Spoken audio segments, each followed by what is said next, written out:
with today's Europe, today's laws in Europe or in Western countries, what would you come up with? What is the progress? Has it totally changed, or have the women did they have any resemblance of individual rights back in those days in Europe? That's part of my presentation, but it's the Muslim world kind. I'm wondering about the European history.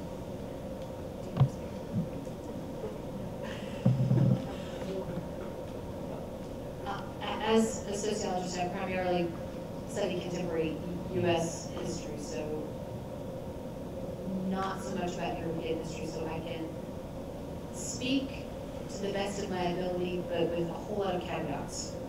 That if I'm misspeaking, please understand that it's not intentional.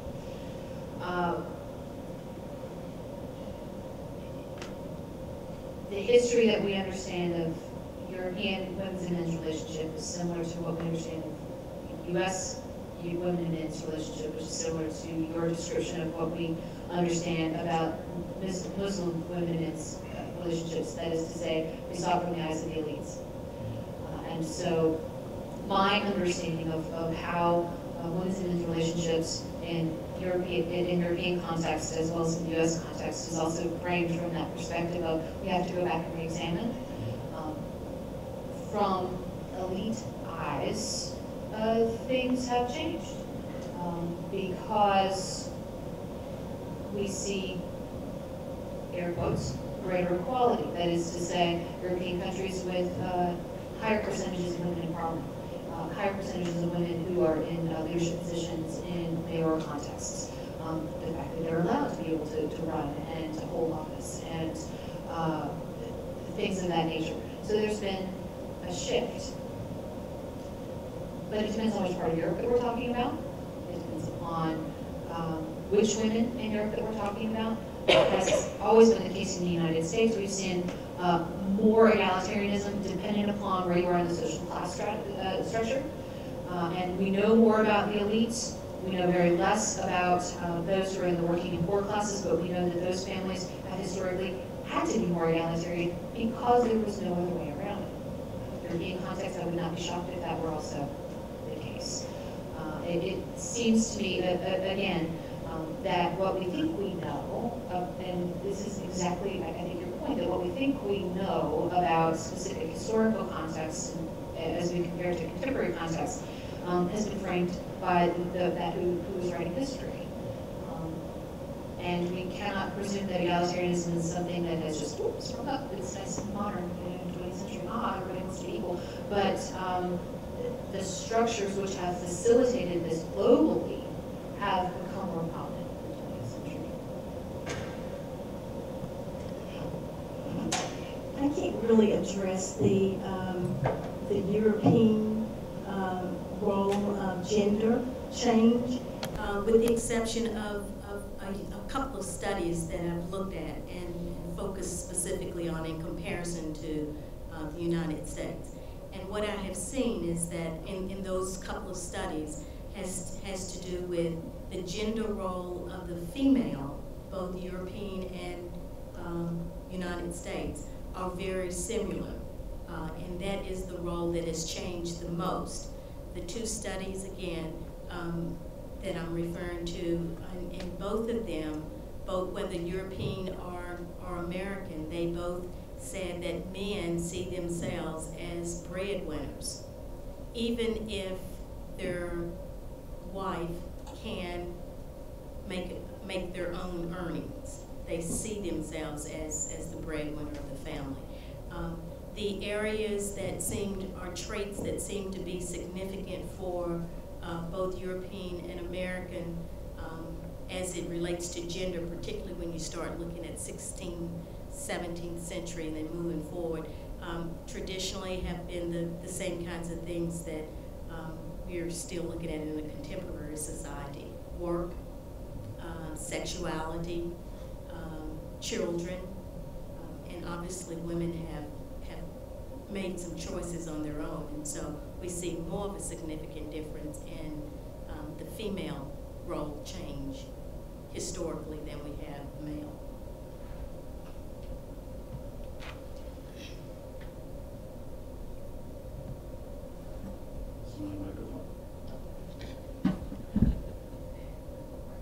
Yes.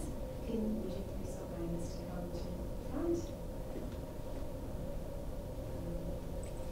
Thank you. There's a microphone on the chair. That's how we punish people who. I have a question, because in your presentation you mentioned how in the Muslim world, like how women, it was interesting how you mentioned how women cover themselves up to please or to satisfy men, whereas in the Western world, women uncover themselves. So my question is, what do you think, for me, obviously, like, the religious framework probably, or context, is probably what has influenced the covering within the Muslim world. But my question is, because the U.S. is, we have all different types of religions that support conservative women as well. So my question to you is, like, what aspect do you think what reason has there not been that maintenance of conservatism within the U.S.?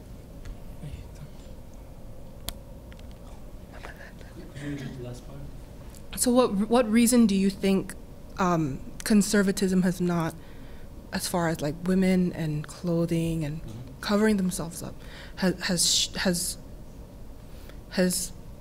not, how has conservatism not been maintained in the U.S. culture as opposed to in the Muslim world, Muslim culture?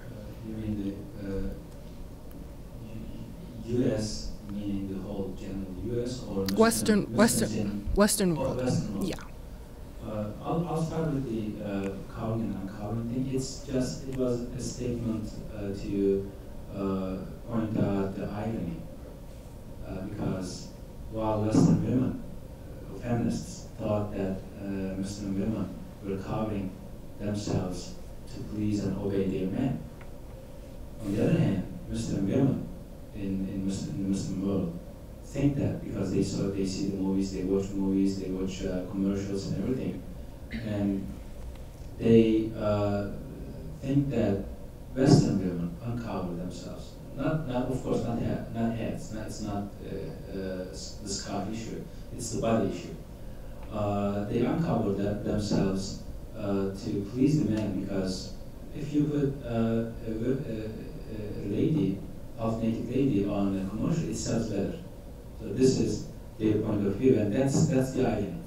In both parties have their own perceptions, which is not 100% accurate, but which has some point in it. Coming to the Western world, why we didn't have that kind of conservatism, it has to do with the historical trajectory of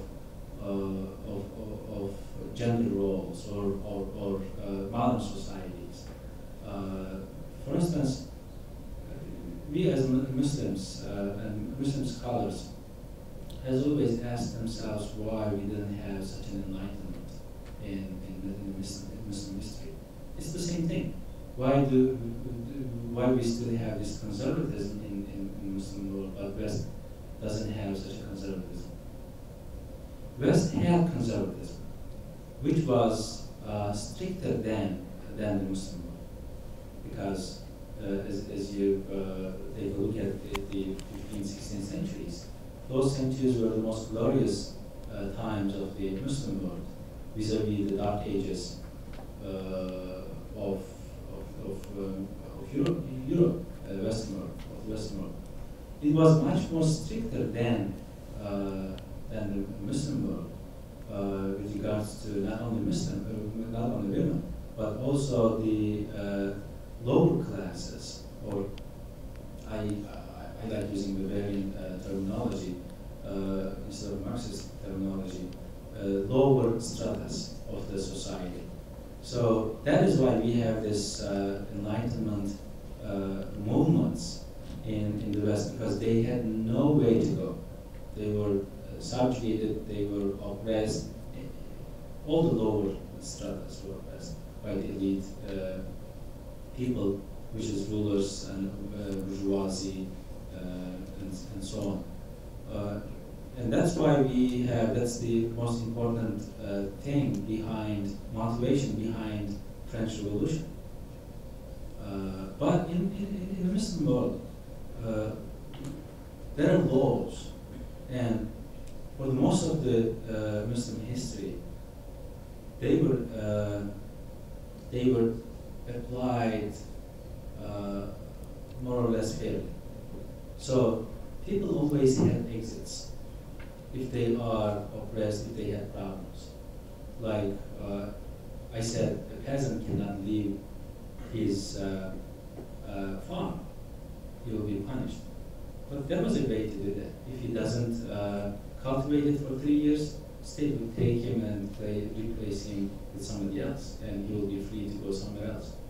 So there were ways to bypass those kinds of strict rules and laws, and with lawful ways, not by breaking the law.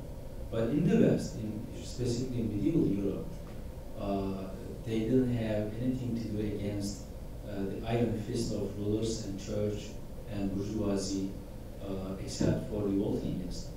And that is why we have these enlightenment movements, and we do not have conservatism, that kind of conservatism, any longer in the West. Okay. So are you Are you basically saying that from the historical context, because oppression was so firm within the Western world, that there was nowhere else to go, like they didn't have any other options, so it in turn had like a radical effect, or not an extreme opposite effect in a way? Yes, okay. A radical change, which is French Revolution is what was a very radical change, very radical. Okay. Thank you. Can I pick up on that theme of change and ask you? I'm so sorry. Like, can you please? I'm so sorry. We're taping this, and you could come and speak into That's the microphone for the tape. Thank you. So. Thank you so much. We can hear you, but I just didn't have a chance to dress professionally today, so I didn't want to walk up to. I wanted to pick up on that theme of change because, I mean, I want to thank you first for the historical comparisons and bringing attention to, you know, this importation of Western ideas to the Middle East. I think that's important, and following up on that point about oppression kind of historically being greater in the West, leading to this radical, these radical Enlightenment moments, because there's still, you know, there's a range of political views, and there's a range of conservatisms and liberalisms in the United States, but we do have the women vote and these things. There have been changes. So in your data, you find attitudes and beliefs in the Middle East in support of women's suffrage, but the law is not matching. So my question was, do you see a moment coming, or how would a moment come to match what the beliefs are in the Middle East, you know, structurally? For sure, I see that the moment will come. It's coming. But there's another irony behind that. Unfortunately, for instance, one of the countries that doesn't have those kinds of, that has those restrictions is Saudi Arabia. Women cannot drive in Saudi Arabia. I think they base this regulation on women cannot travel by themselves without having a male, at least who has puberty, close male relative.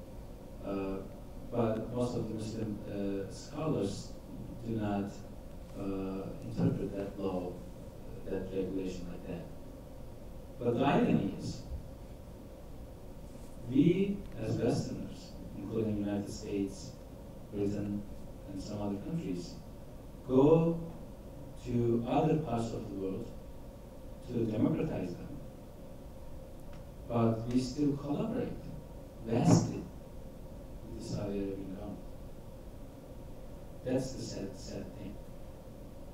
I see a moment coming, and I had friends who went to Saudi Arabia and for Hajj, but they had local contacts.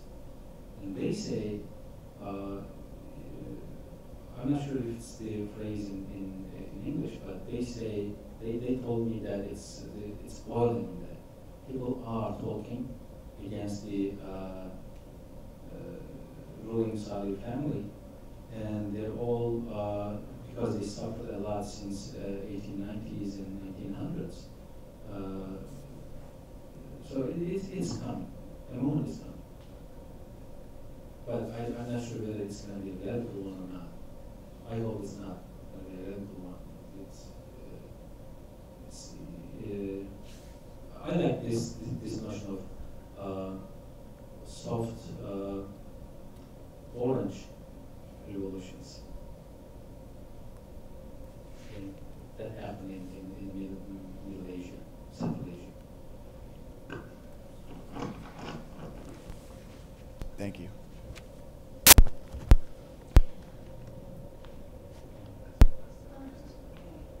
Because I have one too. There's a conflict of interest in Mustafa as All right.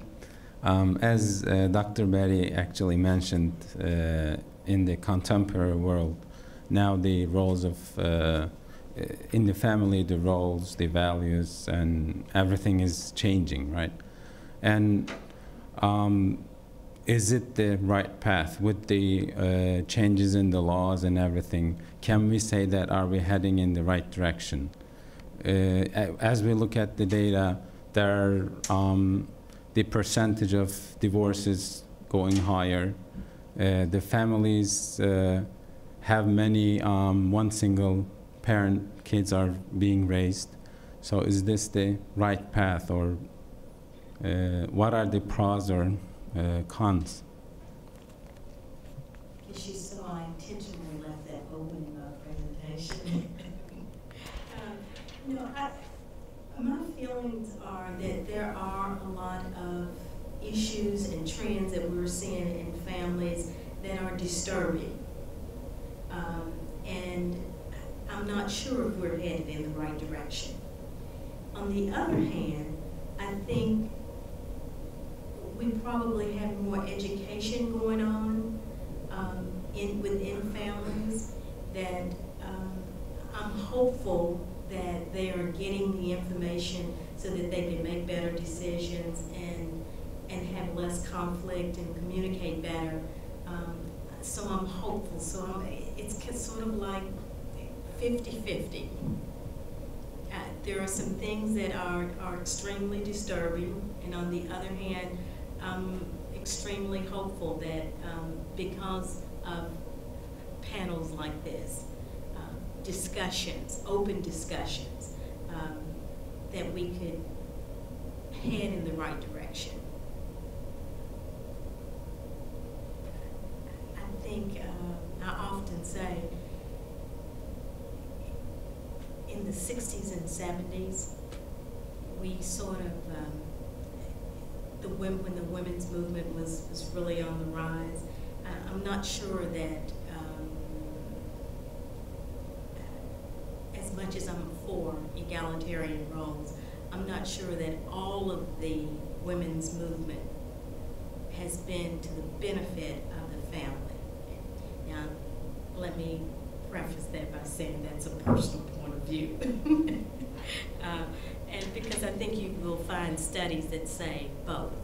But I think the changing gender role, particularly of the female, that might be some of the pieces there that create some of the disturbing kinds of thinking about where are we and what's best. And particularly when you look at areas of children, rearing children, daycares versus children being reared by families at home.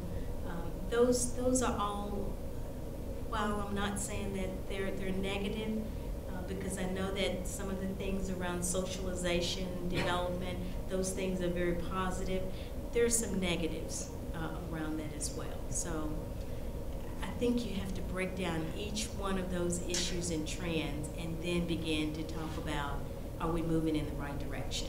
Dr. Betty, would you say also the phenomenon of the second shift, the burden of the second shift for women in terms of,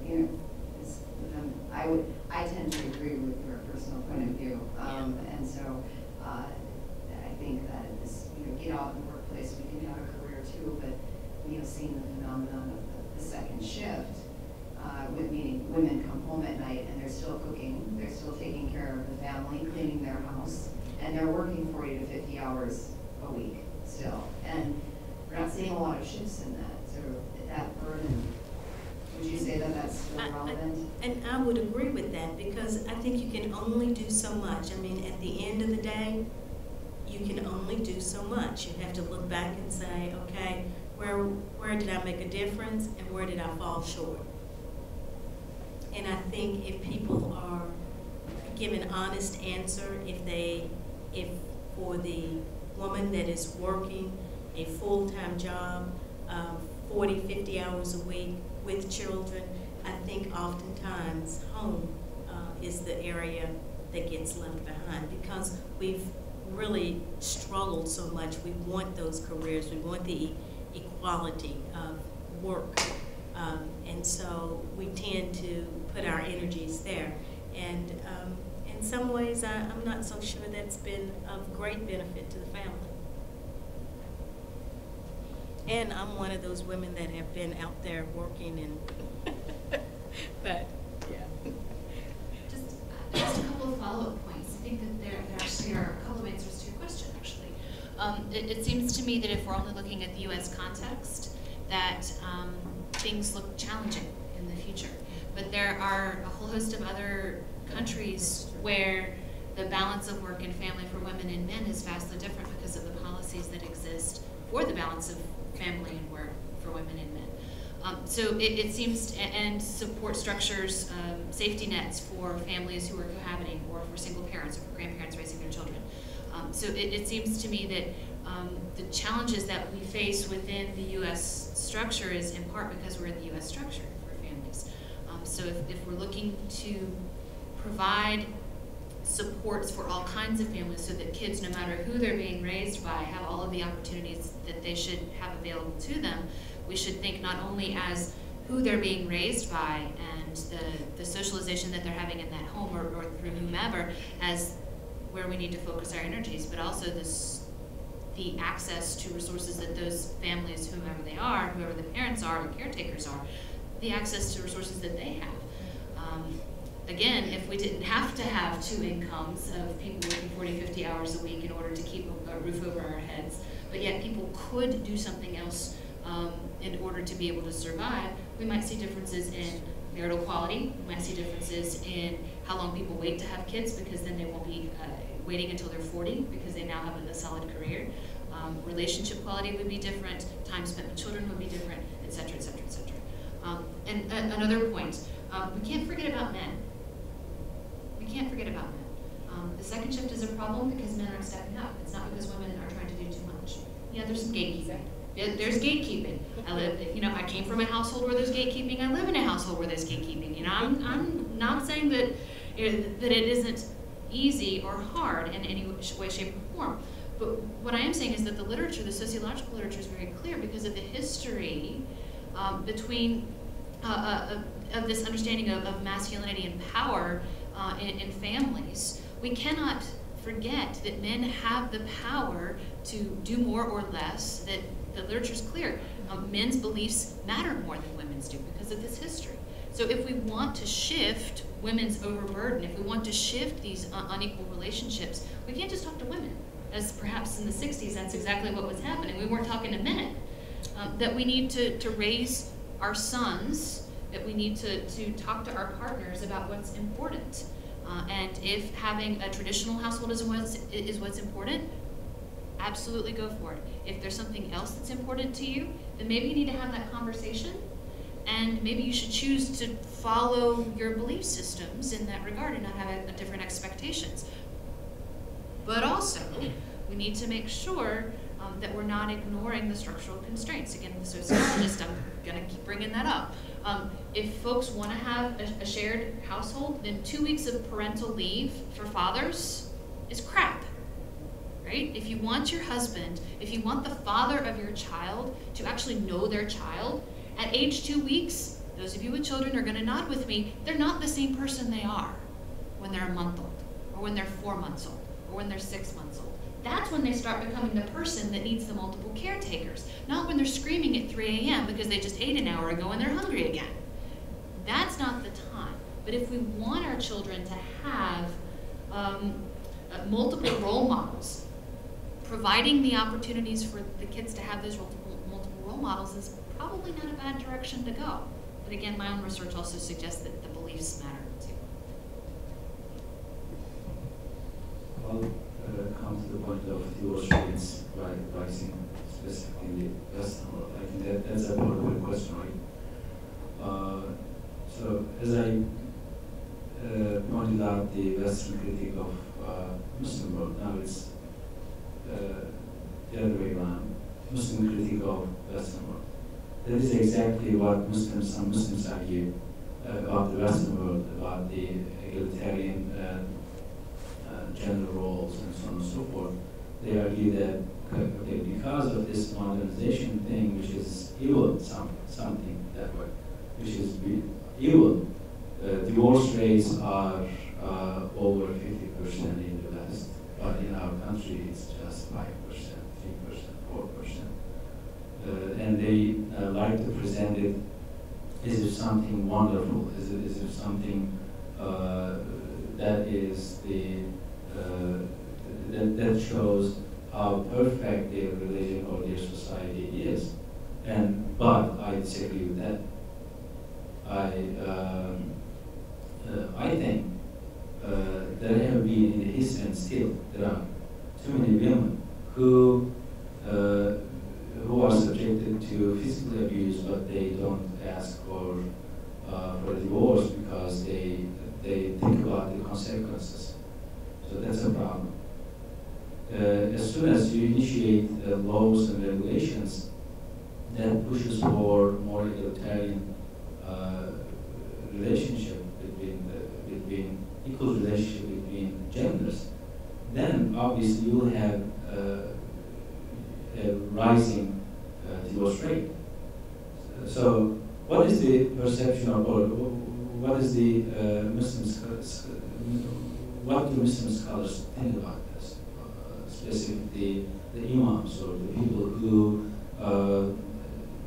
has the supposedly the right to reinterpret Islam or Quranic revelation. I would like to quote, I might not remember the exact quotation, but in Ahmed Kurjan's column, he is talking about a point of view of Fethullah Gülen, who's a Muslim scholar, a contemporary Muslim scholar. He thinks that, he argues that Muslim women, if they are subjected to physical abuse, any kind of physical abuse, they should go and ask for divorce. That's his point of view. Which means Islam cannot, do not and did not allow man to abuse physically their wives. So if you take this point of view and apply it to Muslim societies, divorce rate will go higher, for sure. But having a divorce rate of more than 50%, that's a problem. We have to fix that problem in the Western world. But we have to fix the problem of low divorce rates because women cannot speak up in the Muslim world. That's another thing. And the last comment about this is Muslim women cannot speak up in the Muslim world not because of the religion. This might be another topic of another paper. not because of the religion, not because of Islam, but because of cultural or local traditions that were incorporated into Islam. So people think that bearing physical abuse would be something good in front of God, in the eyes of God, because they're keeping their family together. You don't know that. That's the problem.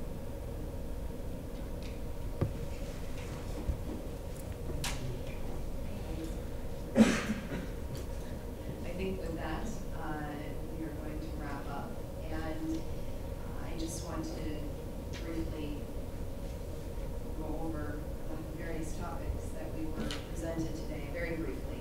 So the family as a house, which was so wonderfully, given to us in the many rooms of the house, including the backyard and the outside. And then the trend of, or how gender ideology affects how we view things like fertility, childcare, division of labor, marital stability, relationship building, or relationship quality, and work earnings and education.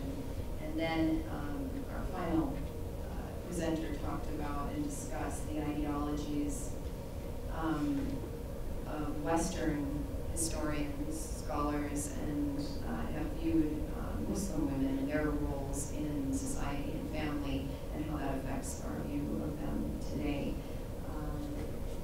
It's been a wonderful panel. Thank you so much. It's been an honor to moderate. Thank you for having us. It's been wonderful. And if you'd like to learn more about the Rumi Forum, please visit our website. It's RUMI, as in the poet, 13th century poet, Rumi Forum.org.